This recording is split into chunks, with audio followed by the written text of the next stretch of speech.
मृतक सीआरपीएफ जवान के परिजनों से मिले सपा जिलाध्यक्ष। सिरसा 10वीं का बाग में रहने वाले विनोद कुमार यादव सीआरपीएफ जवान ने पत्नी और बच्चों को गोली मारने के बाद खुदकुशी कर ली थी। वहीं आज समाजवादी पार्टी के जिलाध्यक्ष कृष्णमूर्ति सिंह यादव व समाजवादी छात्र सभा के प्रदेश सचिव प्रवीण यादव ने सीआरपीएफ जवान के घर पहुंचकर परिजनों से मिलकर शोक व्यक्त किया। प्रधानमंत्री मीडिया पर अभद्र टिप्पणी करने वाला कोटेदार गिरफ्तार। प्रयागराज सराय मनरेज थाना क्षेत्र के बड़ी गांव के सरकारी खाद्यान्न की दुकान संचालक ब्रजलाल ने पीएम मोदी व मीडिया के खिलाफ अभद्र भाषा का प्रयोग किया था। ये वीडियो गांव के एक युवक बना रहा था, जिसमें कोटेदार ने जमकर पीएम मोदी व मीडिया कर्मी के खिलाफ अभद्र भाषा का प्रयोग किया था, लेकिन कोटेदार को ये नहीं मालूम था कि उसका वीडियो बन रहा है और ये सोशल मीडिया पर वायरल हो रहा है। आज पुलिस ने उसे गिरफ्तार कर लिया है। सड़क के साथ नाली न बनने से ग्रामीणों ने जताया विरोध। तवे की तरह तपती सड़क पर धूप में बैठे ग्रामीण। सरकार द्वारा प्रयागराज में सड़कों का जाल लगातार बिछाया जा रहा है और सभी सुविधा उपलब्ध कराई जा रही है, लेकिन जल निकासी न होगी तो इस सड़क का क्या फायदा। केवल मट्टी डालकर छोड़ दिया जा रहा है, इससे ग्रामीण और परेशान होंगे। बांका जलालपुर में जो आप लोगों ने धरना के लिए बैठा है, इसका उद्देश्य क्या है, क्या कारण है आप सबको? यहाँ पर ठेकेदार ने जब से सड़क बनाना शुरू किया तब से इसने कहीं इधर कर दिया रोड, कहीं उधर कर दिया। लोगों ने पैसा लेकर पब्लिक को आपस में लड़ा रहा है। यहाँ पर गाँव में क्योंकि सड़क का नक्शा होता नहीं है, इसलिए जो भी जरूरी काम होगा उसके बाद आपस में लड़ाई होगी। हम लोगों का मेन उद्देश्य सड़क का निर्माण और उसके साथ नाली निर्माण एक साथ हुआ है। ये नाली नहीं निर्माण करके सड़क का निर्माण कर चला जा रहा है। हमारा विरोध है कि नाली और सड़क एक साथ बनाने सड़क डैमेज हो जाएगी और पब्लिक का पानी निकल नहीं पाएगा, इसलिए हम लोग यहाँ धरने पर बैठे हैं। क्या इसके पहले पुरानी नाली बनी हुई थी? इसके पहले भी नाली थी, सबका निकास था पानी का, लेकिन सड़क चौड़ी हुई, सब बंद हो गई नाली। प्रेमी के प्यार में पागल पत्नी ने ही रची थी पति की हत्या की साजिश। 45 वर्षीय महिला ने अपने 45 वर्षीय प्रेमी के प्यार में पागल होकर महिला अपने प्रेमी के साथ मिलकर महिला के प्यार में बाधक बन रहे पति को रास्ते से हटाने के लिए अपने प्रेमी के साथ मिलकर पति की हत्या कर दी। इसके तहत 17 मई को शाम के वक्त बाजार से घर लौट रहे ब्रजमोहन निषाद की अमूल्य गांव के पास बाइक सवार 2 लोगों ने गोली मारी थी, जिन्हें घायल अवस्था में इलाज के लिए अस्पताल ले जाया गया था। घूरपुर पुलिस ने शक के आधार पर महिला को गिरफ्तार कर पूछताछ करने पर महिला ने पूरी घटना का खुलासा कर दिया। सरकार द्वारा चलाई जा रही स्वरोजगार योजना में धांधली करा रही आयुक्त। भारतीय किसान यूनियन अन्नदाता के युवा प्रदेश अध्यक्ष उस्मान अली पाशा ने कहा है कि जहां एक और सरकार युवाओं को स्वरोजगार के प्रति आकर्षित करने के लिए रोजगार स्थापित करने के लिए सारी योजना चला रही है, वहीं जिला उद्योग केंद्र में उपायुक्त उद्योग की मिलीभगत से कर्मचारी युवाओं का शोषण कर रहे हैं। मैं भारतीय किसान यूनियन अन्नदाता का युवा प्रदेश अध्यक्ष हूँ।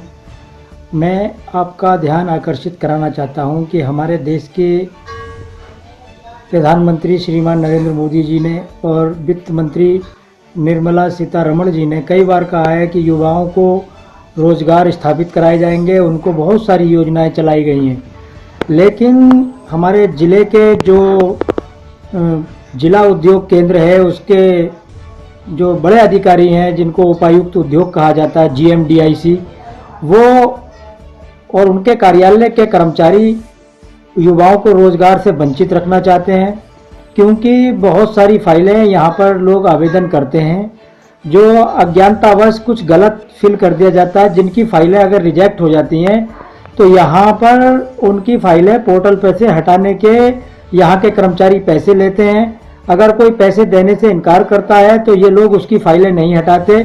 अभी मेरी GMDIC से फ़ोन पर बात हुई तो उन्होंने कहा कि हमारे पास में जो भी फाइल ऑनलाइन हो जाती है तो हम उसको नहीं हटाते। तो ये उनका अड़ियल रवैया है, जबकि इस तरह का नहीं होना चाहिए। अगर कोई फाइल गलत फिल हो गई है या किसी ने किसी काम के लिए लोन के लिए अप्लाई किया, उसका इरादा बदल गया, अब उसने दूसरे तरीके से लोन लेना चाहता है, तो जो भी पोर्टल पर फाइल है उसको हटा देना चाहिए।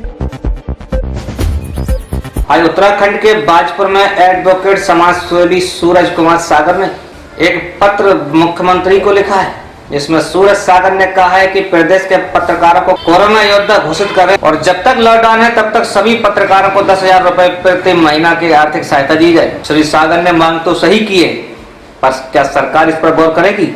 आज आपने एक पत्र लिखा है, किसको लिखा है और किस संबंध में लिखा है?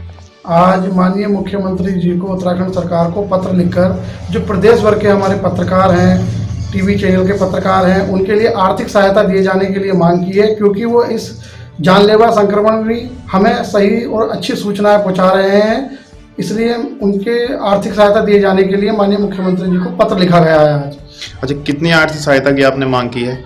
उन्हें जब तक कि ये कोरोना वायरस चल रहा है प्रति माह 10,000 रुपये कम से कम आर्थिक सहायता दिए जाने की मांग की गई है पत्र में।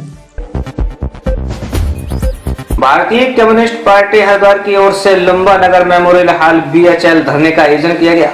यहाँ पर केंद्र सरकार के प्रति सभी कम्युनिस्टों ने अपने गुस्से का इजहार किया। आज ये प्रोग्राम रखा गया है विरोध प्रदर्शन का, जो देश के अंदर आज जिस तरीके से सरकार की नीतियों के खिलाफ सरकार ने जिस तरह से मजदूरों को उनके हाथ पर छोड़ दिया है, ना उनके पास आज नौकरी है, ना उनके पास आज खाने के लिए, ना उनको घर पहुंचने के लिए कोई व्यवस्था है, और जिस तरह से वो बेचारे दर दर की ठोकर खा रहे हैं मजदूर देश के अंदर और भूखमरी का शिकार हैं। रास्ते में एक्सीडेंट से वो जिस तरह पैदल निकले हैं, उसमें बहुत से लोग बेचारे चलते चलते भूखे प्यासे, उसमें बहुत सौ की मौतें हुई हैं, कुछ लोग एक्सीडेंट से मारे गए हैं। गरीब बीमारी से लाचार, लगाई सरकार से मदद की गुहार। लखीमपुर खीरी के एक ऐसे ही युवक से आज हम आपको मिलवाएंगे। वह बीमारी से जूझ रहा है, उसके परिवार से रूबरू कराते हैं। आपको बता दें कि गोला तहसील के अंतर्गत ग्राम धीराव निवासी साबुद्दीन नाम का यह शख्स लगभग 3 वर्ष से गले के कैंसर से जूझ रहा है और 3 वर्ष पहले इसको ये गंभीर बीमारी नहीं थी। तब ये ईंट भट्टे पर मजदूरी किया करता था, लेकिन जब गले की कैंसर जैसी गंभीर बीमारी इसको जब लगी तो इसने बरेली से इलाज कराने के लिए अपना सब कुछ बेच दिया, लेकिन बीमारी और बढ़ती गई। आज वह समय आ गया है कि उसके परिवार में खाने तक के लाले पड़े हुए हैं। वहीं साबुद्दीन की बूढ़ी माँ का कहना है कि घर का खर्च इधर उधर लोगों द्वारा की गई मदद के जरिए चल रहा है।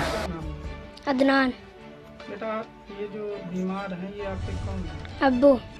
क्या हुआ है इनको? गले में कैंसर है। लगभग कितने साल से? जे 3 साल का। अच्छा बेटा, ऐसे में जब तुम्हारे अब्बू बीमार हैं, कैसे तुम्हारे घर का खर्चा पानी चल रहा है?